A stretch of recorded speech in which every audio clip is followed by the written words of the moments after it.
Hey everybody, it's Jazz again. I wanted to come to you tonight with a personal story, a story that I haven't shared very much, but I felt compelled to do so, and I feel pretty brave enough to do it because, of course, I'm not showing my face, and that makes me feel a little better about that. Anyway, when I was 7 years old, my father's brother moved into our house with us. My father offered him the basement, and he took it. He was everybody's favorite uncle. Everybody loved him. He was the clown of the family. He was funny. Again, the good looking one. Everybody adored this man. Anyway, he came to live with us. And my mother, of course, my mother and father trusted him. They didn't know any better. He was family.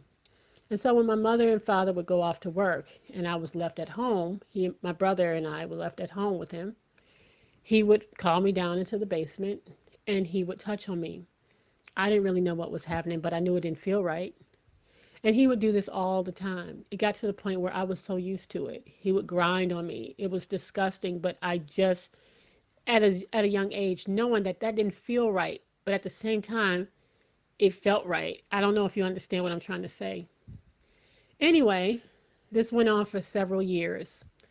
When I was about 11 years old, he met a woman, he got married, and he moved out with her and her two daughters around my age or so. I was happy about that. Again, as a young woman thinking to myself, or a young girl, I should say, thinking to myself, well, at least he's not here anymore, and at least it's not me. When I turned 13 years old, my uncle passed away suddenly. He died of a sudden heart attack. Very young, he wasn't even 40 yet.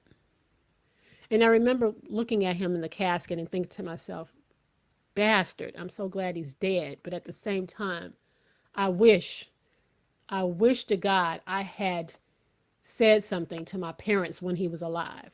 Because at the time when he was doing this, he always threatened me that if I ever told my mom or dad, of course, they would kill him and then my parents would go to jail and I wouldn't have a mom or a dad. And that's pretty much why I never said anything.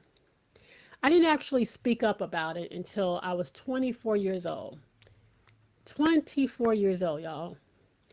I was suffering from postpartum depression with my first son, and I was going to a therapist, and all of a sudden it just started coming out. All those memories, all those things he did to me started to come out, and I shared it with my therapist, and I was brave enough and felt brave enough at the time to tell my mom and my dad, who were hurt and shocked.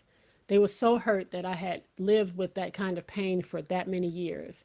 They were hurt that my father's brother would do something so heinous and evil to me, and that there was nothing they can do.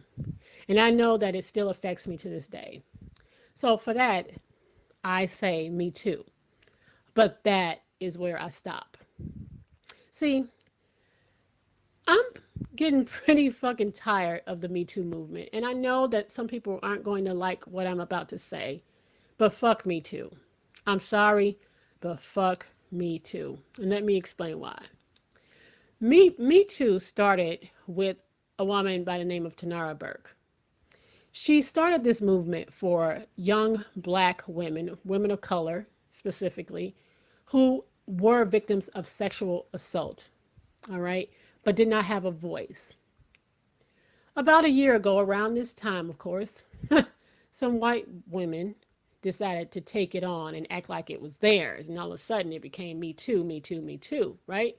Everybody had been touched, everybody had been fondled, everybody had been engroped, everybody had been raped. It was all kinds of shit coming out. And again, don't get me wrong, I am not victim shaming here. I am not. I am not.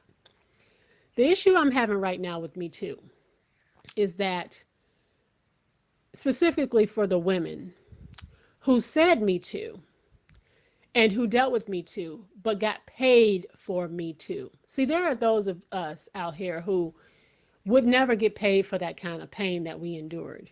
All right. We won't even see our molester or our abuser go to jail, spend one day in jail. All right.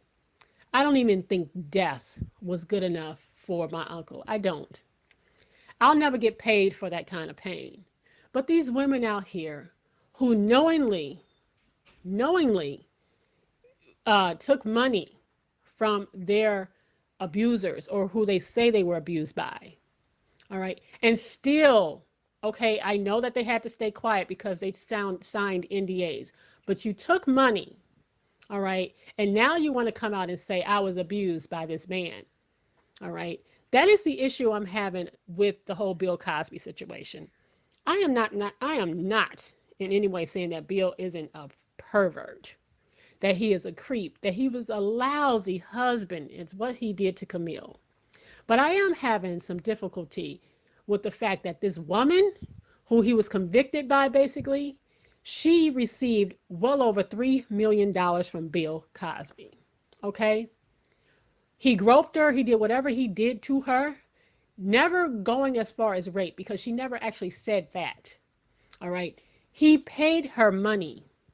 He paid her a lot of money. And I guess the well ran dry. And now it's Me Too. Now it's I want him in jail. All right. I'm having a problem with that. I really am. All right. Like I said, all of us don't get the opportunity to sue our accusers. They don't have any money. Joe Schmo that raped you in the alley, you know, if he really did something to you, you don't want his money. You want that motherfucker to rot in jail. That's what the fuck you want to happen. You want to see this nigga rot in jail. All right? You're not going to get paid off of that. You got to walk around with that pain. But these bitches out here who take money for it and then don't say anything, and they know he out here doing it to other people. I have a problem with y'all. So you don't get to say Me Too. To me, you don't get to say it. All right? I am speaking up for the women who walk around here every day with that kind of pain, and they never, ever see justice. Not one day of justice. Their accusers, their abusers are still in their families. They got to see them at the family reunion. They got to see them at the barbershop. They got to see them everywhere, and they don't get shit. Because you know, if it was Joe Schmo on the street and he raped you or did what you said he did to you, you would want him in jail. But because it's Bill Cosby, because it's Matt Lauer, because it's whoever, now you want money from him because he got money. Harvey Weinstein, this man has been accused of raping a whole lot of women in Hollywood, and everybody knew about his ass. Everybody knew. And he paid him a lot of money, and they didn't say a goddamn thing until all of a sudden now it's Me Too. Now everybody want to say something, but you took the money from him. You took the money and you didn't say anything, and then other women came behind him and had to suffer the same kind of abuse. Now, what kind of shit is that? You ain't no hero. Rose McGowan is not a hero. All these bitches coming out here in Hollywood, they're not heroes. They ain't did a goddamn thing but line their pockets. They've looked out for self. So don't call them heroes. They are not. They are not heroes. Rose McGowan is absolutely not a hero. I can't stand that heifer because she took money from him and didn't say a goddamn thing. Because again, I do understand how NDAs work, but now you want to say something because everybody else is saying something, but you took the fucking money. So for that woman who put Bill Cosby away, I am not saying that he didn't touch you. I'm not saying that. I have a problem with you because even after he did what he did to you, what you said he did to you, you still dated him. You still went to dinner with him. You still hung out with him. Again, mind you, he is a married man, but you still went out with him. You still did it. And now he's a bad guy. He couldn't have been that bad.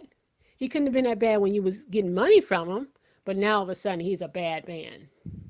So for all those women who have to walk around with the kind of shame that I have walked around for many, many years and who never got an ounce of justice, I pray to God that one day you will be able to be good with yourself, that you'll be able to heal, that you'll be able to get the therapy you need.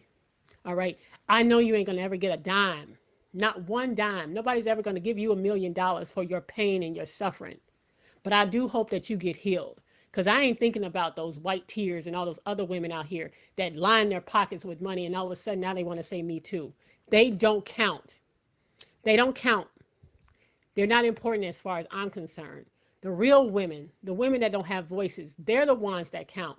There's a lot of them out there. White, black, Asian, Hispanic, it doesn't matter. They're all out there. And right now, they are walking around with the same pain that I have had for years. And we don't get paid for it. All right? Those are the heroes. Those are the ones that are able to get themselves out of bed every day and they still go on. You guys are the true heroes. All them other bitches, fuck them.